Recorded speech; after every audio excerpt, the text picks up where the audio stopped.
Descartes' First Meditation. Descartes begins his first meditation by presenting his overall goal and his motivation. Now, as he sees it, many of the beliefs that he took to be true turned out to be false, and he realized that everything that he constructed on these beliefs was doubtful. So he set out for himself the following goals. Goal 1, to rid himself of all the opinions he had previously accepted. Secondly, to build anew from the foundation to establish a firm and permanent structure in the sciences. So he wanted to clear away the underbrush, so to speak, and the wreckage of the old doubtful beliefs and build a solid foundation from which to build the sciences. So how is he going to do this? Well, his approach is this. He takes a rather practical approach. He's not going to try to show that every single belief he's got is false. What he's going to do, rather, is adopt the following methodology. Now, in regards to his method, he's going to take a rather extreme view, namely in the following way. He's going to withhold his acceptance, his assent, from anything that is not entirely certain and indubitable. And of course, he'll withhold them from those that are manifestly false. So he sets up a pretty high standard, namely that any belief that is not certain and indubitable gets tossed. Now, in terms of his practical approach, he's not going to try to engage every single belief individually, because that would take a considerably long time, checking every single one. In fact, he would probably go on forever, because he would have a belief about his belief about his belief about whether his belief is correct or incorrect. So what he's going to do instead is, if he can doubt the foundation of a belief, then it justifies rejecting everything that's built on that belief. So he's not going to examine each belief in particular, because it'd be an endless undertaking, because his view is, to use a modern analogy, if you take out the supports of a building, you don't have to knock out every single brick. The whole building collapses. So as he sees it, if he takes out the foundation, then all the beliefs built on that foundation will also collapse, much like that building. So what is the foundation of his current incorrect beliefs? Well, as he sees it, it's his senses. All that he accepted as most true and certain was learned from or through his senses. But here's the first problem. The senses are at times deceptive. He goes through various examples of how his senses have deceived him. And his view is that he shouldn't trust his senses because it is not wise to entirely trust something which has deceived us once. So his view basically is, first off, in regards to his doubts, is that he can't trust his senses because they have deceived him, and it would be unwise to put his faith in them, for they have deceived him. Now, he does pause, so in each step he's very meticulous in his methodology. He considers, the problem, like in this case, the senses. Then he pauses and says, well, while the senses sometimes deceive us about barely perceptible things, or things far away, other things surely cannot be doubted. For example, in his example, that he's seated there by the fire, cannot doubt that. Or in my case, that I'm seated here in front of my computer, talking to my microphone, recording this. Surely, I cannot doubt such things. And to deny those would be madness. Now he does, after he pauses, he continues on with his skeptical project. He notes that in dreams, things less probable than those claimed by the insane have occurred. And he notes that he often thought he was awake when he was asleep. And this is something probably most of us have experienced, where you have a dream where you think you're awake, and then you realize you're not awake, and you're dreaming, and sometimes it goes into quite a few levels. To use a movie example, think of the more recent movie Inception, where you have a dream within a dream within a dream, and so one never knows when one is awake. Then, so digging deeper into skepticism, he pauses again, and he says, well, maybe I can distinguish between being asleep and being awake, because what happens when I'm asleep does not appear to be as clear or distinct as his current experience. So going with my example now, when I think back on my dreams, in which I dreamed I was awake, they don't seem as sharp and clear as what I'm experiencing now, sitting in front of this computer, speaking into this microphone. Then Descartes counters that. He says once again, in sleep I have been deceived by illusions. And, again, given this condition of certainty that he created earlier, he's got to be certain, or he has to reject it. And so, in regards to the dreams, what happens in dreams doesn't appear as clear and distinct, but, he claims, he still has no certain indication to clearly distinguish between being awake and being dreaming. So, he goes deeper into his skepticism, saying he can't be certain he's awake, therefore he could be asleep. So, for the sake of argument, he considers that perhaps he is asleep and all the things he seems to be experiencing are mere false delusions, that though he seems to have hands, maybe he doesn't. Though he seems to have a body, perhaps he doesn't. Or perhaps things are rather different indeed. So at this point, he's doubted the senses, based on the fact that they deceive. He's gotten caught up in the dream problem, in which he tries to pause, but finds that he cannot prevent falling deeper into the rabbit hole. But then he goes to another pause, namely the painter analogy. And what he tries to do here is stop the fall. We can kind of see him falling to the pit of skepticism, or to use another analogy, going back to one I used earlier, he's trying to break his beliefs using the hammer of skepticism. And if he can find a belief that is unbreakable under this hammer, then he can stop the descent into skepticism, to find the unbreakable belief. But if he cannot, he must keep descending into the skepticism. So the painter analogy is an attempt to stop this fall, to find the unbreakable belief. And he says maybe things that we represent in sleep are like painted representations, which, like a painting of something, must be formed as a counterpart of something real and true. So, the general things in a painting, eyes, head, hands, and body, are not imaginary, they're real. And he uses the example of fantastic creatures, like centaurs, sirens, and satyrs, which are combinations of different animals. So to paint a centaur, one combines the lower part of a horse, the upper part of a human being. Or to create, say, a griffin, one combines a lion and an eagle.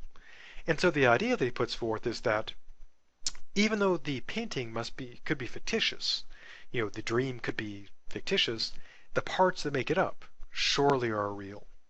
And he says, well, even if the entire painting is fictitious, surely the colors are real. So he says, for the same reason, though the general things, such as bodies, eyes, heads, and hands, may be imaginary, there are simpler and more universal objects which are real and true. Just as certain real colors, these images of things, whether true and real or false and fantastic, are formed. So the gist of his pause here basically is this. He says, well, maybe when a dream occurs, the dream itself, what is occurring there, may be false, but the parts that make it up, the simpler parts, surely must be real. Just as when a painter creates a griffin, they combine real parts of real animals. And even if everything is totally fictitious, a work of total fantasy, surely the most simple things, the colors, are real. And so in this pause, he considers the class of things which fall into this category. For him, it includes corporeal nature, extension, figure of extended things, quantity, magnitude, and number, location, and time. So from a practical standpoint, what things are certain for him and what things are not certain?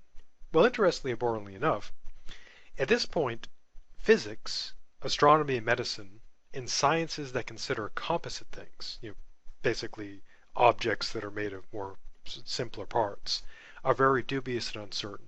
Why? Well, he doesn't go into detail, but consider the example of, say, medicine. Now, in the case of medicine, it rests on the assumption, obviously, that we have bodies, and our bodies have various parts, like the pancreas, the brain, etc. And there are various assumptions about chemicals, medicines and so forth, and how they interact. And so if none of that is real, then obviously the science of medicine would be uncertain. It would be about things that are not real. Or even astronomy. Astronomy is about, the sun, the stars, moons, planets, asteroids, etc. But of course, those are composite things. Those could be, on Descartes' view, all part of this dream. And so there may be no stars, no planets to study under astronomy. And so the science would have no certainty. And so at this point, he's gotten pretty deep into his skepticism. Now, he pauses again. So what things at this point, within this dream, cannot be doubted? Well, as he sees it, and again he comes to sort of like a initial landing here. He's hitting away with a skeptical hammer, and something's not quite breaking yet. And for him, it includes arithmetic, geometry, and other such sciences. Why don't they fall to the dream problem? Well, here's why. They deal with very simple and very general things. And when you're doing math or geometry, you don't determine whether things exist or not. So, for example, if you're doing calculations on something, let us say, to use a concrete example, doing calculations on, say, a mortgage, or calculations of the time it would take, say, a spacecraft to go from Earth to Mars. Now, you can do your math correctly without determining whether such things exist. Just like when you take a class, say, in math, and you're doing word problems, a train, is going from city A to city B, blah, blah, blah. You can do your math correctly, but whether there's a city A, B, etc. So likewise, if you're doing geometry or math and logic, they're not about what exists and what doesn't, so they can be taken to contain some certainty and indubitability. How so? Well, to give a concrete example, he notes that whether you're awake or asleep, 2 and 3 always gives you 5. Whether you're asleep or awake, squares always have four sides. And so it seems that those things that are a priori truths cannot be doubted. And so it seemed to at last have hit a unbreakable level, something that the hammer of skepticism cannot shatter. Our free fall into skepticism would seem to have stopped. We have seemed to have arrived at the firm foundation. But, don't worry, it gets worse. Unable to break math, geometry, etc. with the skepticism of the dream, Descartes pumps it up a notch, and he brings in God. Now, Descartes was, by all accounts, a devout Catholic. He believed, although interestingly he was accused of being an atheist and having various problematic views, but he seems to have been a devout Catholic, and he claims to have believed that an all-powerful God existed and created him. But he does raise this skepticism.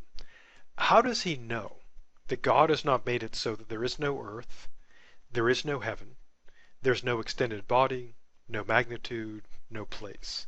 Yet, he perceives all these things and seems to exist exactly as he sees them. And so what he's imagining is kind of like, to go to the classic movie The Matrix, kind of like, that God has, made a world where there's no earth, no heaven, etc. But somehow Descartes has all these perceptions. It's like he's in a matrix without any world behind it, or in a dream with nothing behind it. Now, he's a bit reluctant to jump into the skepticism, but he does say, well, other people deceive themselves in what they think they know best. So how does he know that he's not deceived when he adds 2 and 3, or counts the sides of a square, or judges simpler things? Now, Descartes doesn't go into any details like how this would be possible, but consider an example from the movie Memento. Again, kind of an old movie, came out in 2000, but the gist of it, the story is a person who's got an injury to his brain, and so even though he remembers, the past up until the point of the injury, he can't form long-term memories. And even though that was a movie, there's actually, real cases like that. There was a patient who was being treated for, I believe, epilepsy, and they removed his hippocampus, important part of the brain. And even though he remembered all the memories he'd formed, it effectively prevented him from forming any more long-term memories, so he couldn't remember stuff. So imagine, if you will, someone who's got this memory problem, and they're trying to count the sides of a square, so their memory doesn't work. So they would try to count the sides of a square, and of course they would never get that right, because they wouldn't be able to remember. Or you can imagine, someone messing with the person, interfering with their counting, so they can't keep proper track. And so we can imagine maybe semi-plausible scenarios where someone can't, do those things, so they could doubt that squares have four sides and that 2 and 3 is 5. Now he does pause again in his skepticism. He says, well, perhaps it is the case that God doesn't desire for us to be deceived, or him, because he doesn't know anyone else exists, because, of course, God is supposed to be supremely good. So that's kind of his pause here. He's basically saying, wait a minute, surely God wouldn't allow me to be tricked, because God's a good guy. He wouldn't let that happen. But then Descartes finds a way around this. He notes that if it's contrary to God's goodness to make Descartes such that he constantly deceives himself, that he's always wrong all the time, it would seem to be contrary to God's goodness to permit him to be deceived sometimes. But of course he can't doubt that God allows him to be deceived sometime. After all, he had all those beliefs that turned out to be false. So his reasoning is, if God's goodness would prevent him from being deceived all the time, surely it'd prevent him from being deceived even some of the time. But clearly he's deceived some of the time, so obviously then God could allow him to be deceived all the time. So, as he sees it, there's nothing in all his foreign beliefs that he cannot doubt for powerful considered reasons. Again, his method is to reject anything that he can doubt at all, as if it was completely, doubtable. So again, he's not doing this as a practical matter. He's not saying I'm going to go through life, wondering whether, I should eat lunch or whether my sandwich exists or not. He's doing it as a method of philosophy. So he's trying to find a truth that is unbreakable, a foundation for the sciences. And so anything he can doubt even a teensy bit, he's got to toss aside. So what is he going to do? Well, his view is to refrain from giving credence to these opinions as he would things that are manifestly false. So his reasoning basically is, again, if something can be doubted at all, he's going to reject it as if it could be doubted completely. And again, he's not doing this just for the heck of it. He wants to find absolute certainty for the sciences. So he's got to go through this testing to, extremity. To use my crappy analogy, if you need, say, an indestructible substance for something, say for some science fiction purpose like building a spaceship, or some sort of, fantasy purpose or horror purpose like containing a super powerful, like, evil being or something, obviously something that's not strong enough to contain them or strong enough to build your ship, not going to be good enough. So he's looking for that indestructible foundation for the sciences. So it's got to be unbreakable.